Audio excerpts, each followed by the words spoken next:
Hi, this is Shakatak from England, and you're watching us on Jazz Across the Pond with the Jazz Cat and Mr. G. We hope you are enjoying every minute of it.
to the city light, night birds with the love they bring. Slowly they descend through the darkened sky to the night again. Night birds kiss the day goodbye. Flying through the night, floating on the wind to the city light. Night birds with the love they bring. Slowly they descend through the darkened sky to the night. Night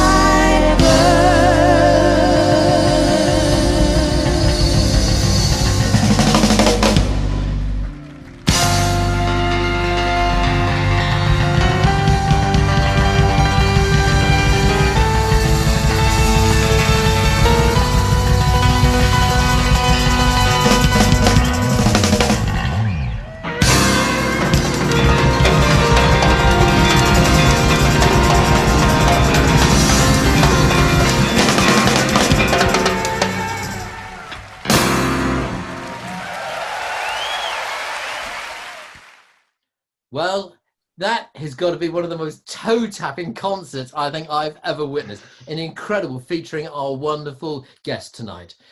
On this week's show, we have a very special invitation, irrespective if you're a night bird or if you're watching the show day by day. If you're driving hard or you're street walking, it's easier said than done as we introduce the jazz across the pond. It doesn't matter if you're living in the UK, because Kevin's in the United States of America. And from England, don't mistake us for Mr. Manic and Sister Cool, whatever you do. Oh my God, Roger. I mean, what, you couldn't work in the title song to Brazilian Dawn into your intro? Yeah. I mean, what's that about? Well, I could have tried to do that one there, but the thing is, well, if I'd worked that one in, it would have been out of this world, or in actual fact, we could have gone full circle and just done the whole thing. Do you know what I mean? Yeah, that's it. Stop. Well, we've talked about all the songs now. Good night, everybody. That took me ages to work that one out. Okay. Do me a Ladies favor and don't- gentlemen, don't Very jazz good. repeat across the that. pond, please join us here as we welcome our very, very special. It's the British Jazz Funk Band. Well, I'd actually refer to them as a British institution. We're all here. We've just celebrated the wonderful Queen's Jubilee, 70 years. And tonight we welcome a band that are celebrating their 40th year together. We've got the Balloonist Commemorate. Ladies and gentlemen, please join me as we welcome the 4 members of Shakatak. Hey, hello. Hi there. Crowd goes wild. Yes, well done and welcome. Thank you so much for joining us. I was talking to Bill. I actually introduced you in 1983-84 when you were on tour around in Devon area. So it's great. And Roger, of course, I've also interviewed you on Jazz Moods a couple of years ago. So it's great to have you finally here and all chatting to you. So wonderful. Bill, we're going to start off with yourself. A question for yourself. Please tell us more about those early days and where the name Shakatak came from. But it was basically Nigel and Roger and Jill actually were playing in a band in the Cat's Whiskers in Streatham, kind of like one of those mecca places where you play covers and stuff of the day, because obviously it was almost like pre-disco, going back that far. And then I was playing in a band with Roger, which was more of a kind of jazz rock kind of thing. We had our bass player actually was a guy called Trevor Horn, who obviously went on to become quite a well-known producer. So really it came about between the two different bands. Well, allow me to just officially welcome everybody to the show. As an introduction, I just want to mention to our viewers that I first introduced this phenomenal British band to our international jazz page, the New Jazz Train, during the 5th month of our Facebook community on November the 4th of 2011, when I played the title track from Nightbirds. And 8 years later, I'm proud to say that Shakatak became the newest group artist member of our jazz page when Roger, Bill, Jill, and George became friends of Mr. G and supporters of us on Twitter. So I want to say sincerely thank you to all 4 of you for your support. So now when I look at your collective careers as a band, I find it fascinating that Shakatak has enjoyed a high level of success and longevity, rarely seen in the music, within contemporary music. But then you guys aren't exactly a typical band either. I mean, what's amazing is because of the nature of your music, you've developed a fan base that's far reaching and international in scope, yet you've seemed to be able to retain sort of almost an underground, almost cult-like following, which speaks volumes about your music. But paradoxically, your music is pretty amazing, but you're able to maintain that kind of appeal. Now, I might add that my British friends with Incognito, Acoustic Alchemy, and Down to the Bone, Down to the Bone, also carry that same distinction. So how is it you guys have been able to have this mass appeal, international appeal, but yet keep that kind of edgy cult feeling about your music? Anybody jump in? Sorry, can you repeat what you just said for the past 5 minutes? Didn't hear it. No, I'm joking. All right, George, you can jump in then. Oh, okay. What was the question? Well, basically what I'm asking is that your music is twofold. You've got this kind of underground cult edge to your music. Yeah. It's almost like people pass your music around. Have you heard these guys?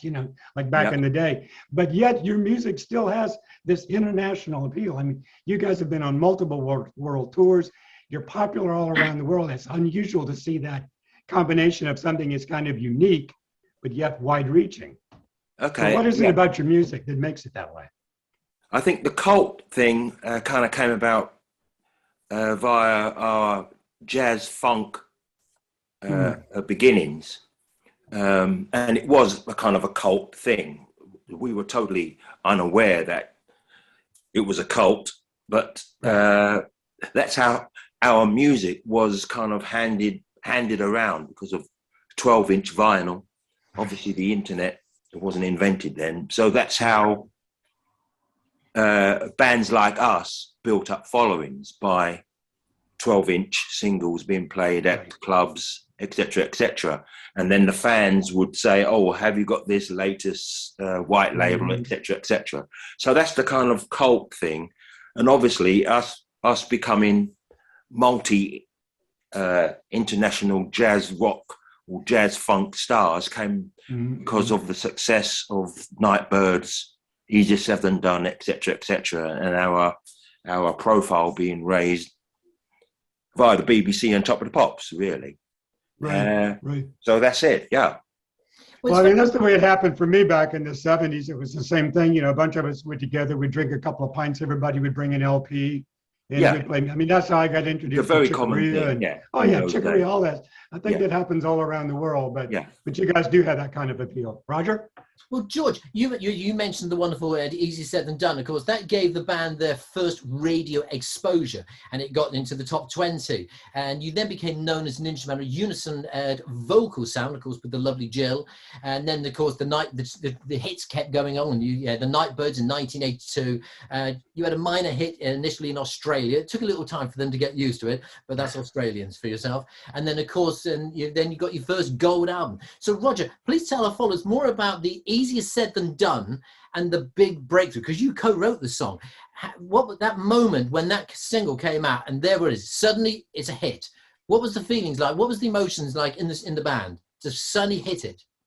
Yeah, I actually just wrote the words to that. Bill wrote the music, which is that's how we worked in the early days with Nightbirds, Easier Said Than Done. The thing I remember about that track is that we were out on the road in the UK playing, I mean, a lot of small clubs and not so many concert halls, really just clubs, or as they were then, really the aftermath of what was discotheques, really, I guess, or clubs in those days. And we were just doing regular gigs, maybe 4 or 5 nights a week around the UK. And we played this gig, I think it was like Dunstable or somewhere like that in the UK. And we were almost kind of a support to the DJ for the evening, rather than the other way around. And we did our sound check, and I remember we walked out of the venue to look for a local restaurant or pub, and there was a queue of people. And we genuinely thought that, oh, there must be a cinema around the corner or something, you know, people are queuing. And we walked round to the front and thought, hang on a minute, all these people are going in to see us. And it was really because I think it was the previous evening, Easier Said Than Done we'd done Top of the Pops, BBC TV, very famous BBC TV programme. It kind of, that just totally turned it around for us, being like you're talking about a cult band. I mean, that's what we were. We'd only had records that got to about 75 or something in the charts and then disappeared. And Easier Said Than Done, I think it got to 11 or something, or top 10 record anyway. And that one performance on Top of the Pops, bang, away we went. It's quite incredible. Amazing story. Kevin, yourself, sir. Well, welcome, Jill. How are you, love? Hi, I'm very well, thank you. Good. Well, listen, so just so everybody knows, 20 years ago at age 16, when Jill started in the music industry. 20 and the rest. Work with me, sister, come on. But you launched your music career with the British progressive jazz rock band Fusion Orchestra and performed with them from 1969 to 1972.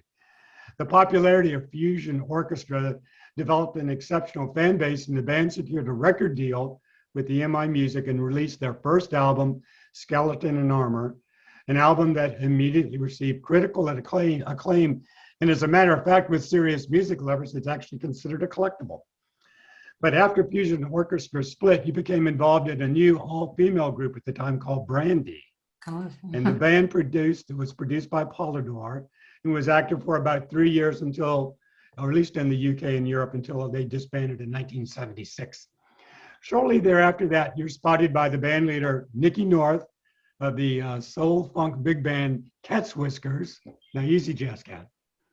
Okay. And because you became a member of his band, you also established yourself as one of UK's most successful session singers, and you picked up a brief stint with an all-woman musical group called Citizens Gang, all while still collaborating with Nicky North's band.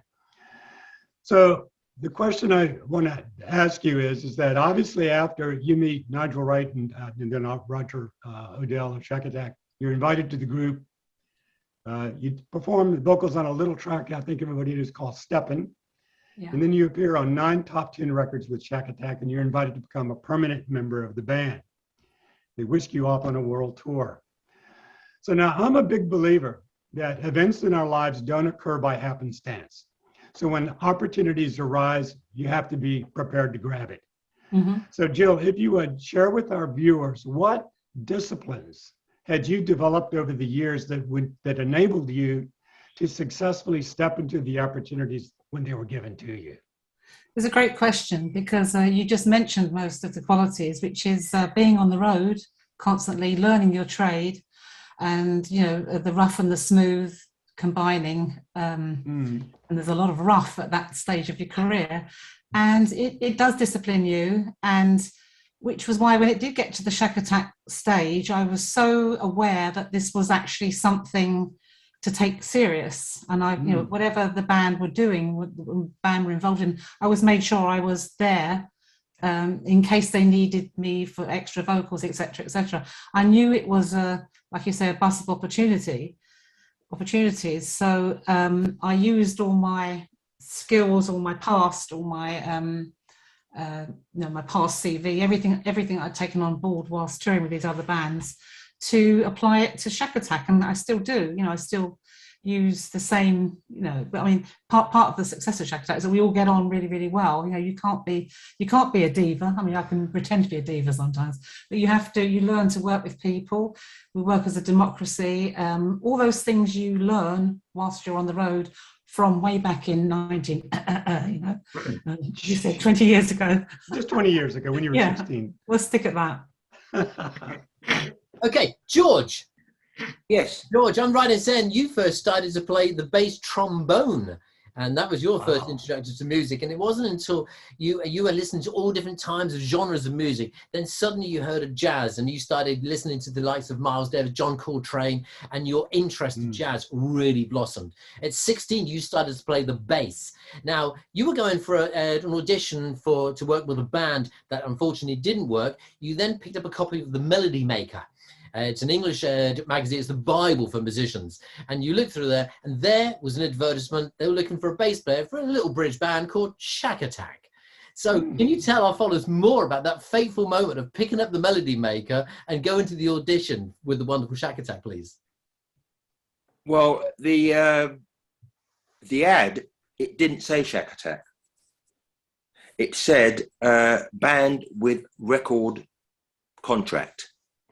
So those were the ads that musicians would go for, really, because the Melody Maker was used to advertise bands that are just kind of forming and things like that. So you didn't want to go to something and just rehearse with no kind of target or money at the end of it. So the buzz word was to see the words band seeking whatever, drummer or whatever, cleaner, with record contract. Right. Because that meant that the band had some money, or they had a record company that was going to put some money in the band. Anyway, I answered the ad, and I think, I don't know if I spoke to Roger at the time, because the ad, the ad, I don't know how. Answered the phone, and I think it was Roger. Yeah, it was more likely it was Roger, and he said, "Oh, you can come along to the audition." And I came along to the audition, and then the audition was between me and some other people, of course. And then the band struck up, and I think we just jammed over E or something like that to get a kind of a groove together. And then I think that was it. And I think we just ran through something else, and that was it. And then I left. In those days, because I was about 10 years old then, I wasn't driving. I didn't have a car, so I came by train. You must have been going to school with Jill at that time. Yeah. And I think Roger again. I got. I was. They dropped me back to the station, and I went home. And I thought, well, I did my best. And I think what happened then, I got a call from Roger, and he said, "Oh, we'd like you to come back to do one more kind of audition. It's between you and another guy." And so I went back, and I did the audition, and they offered me the gig. I didn't know who the other guy was. I think I did meet him or something. Marcus Miller or somebody. I can't Marcus remember. Miller or Mark King. No, I don't know. Some lesser player, obviously. Yeah, but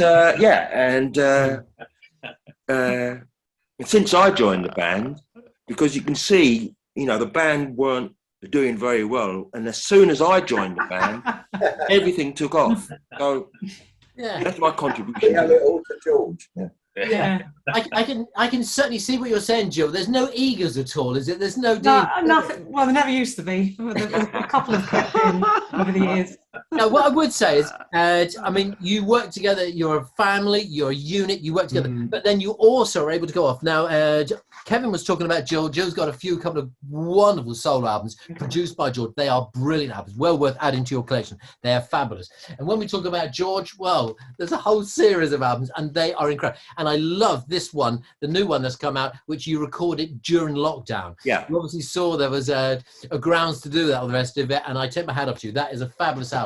And not only that, Shakatak have done one. They went live in lockdown. That is a brilliant album. For Shakatak fans, if you don't know about that album, there's a bit of a hidden one there. Well worth going to buy. It's a brilliant album. What we're going to do now, we're momentarily going to break.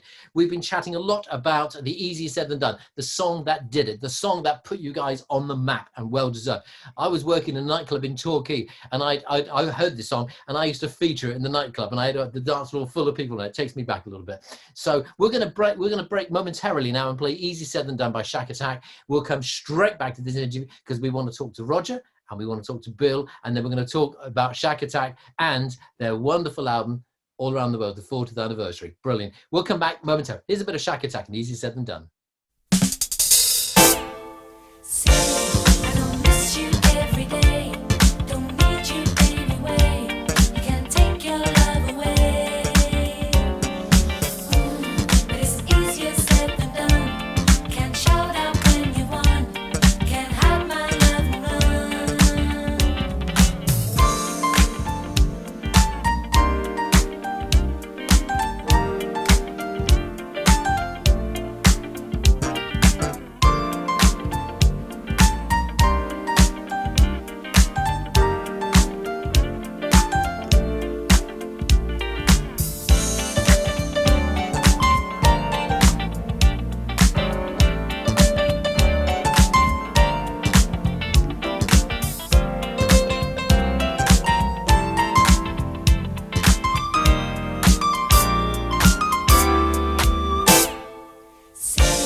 Welcome back to Jazz Across the Pond, Jazz Interviews Reimagined with the Jazz Cat and Mr. G. We've been listening to the track Easier Said Than Done from the brilliant 1982 project, Driving Hard, by our four lovely guests, the quintessential British band Shakatak. Now, Bill, I'd like to start with you, if I may, sir.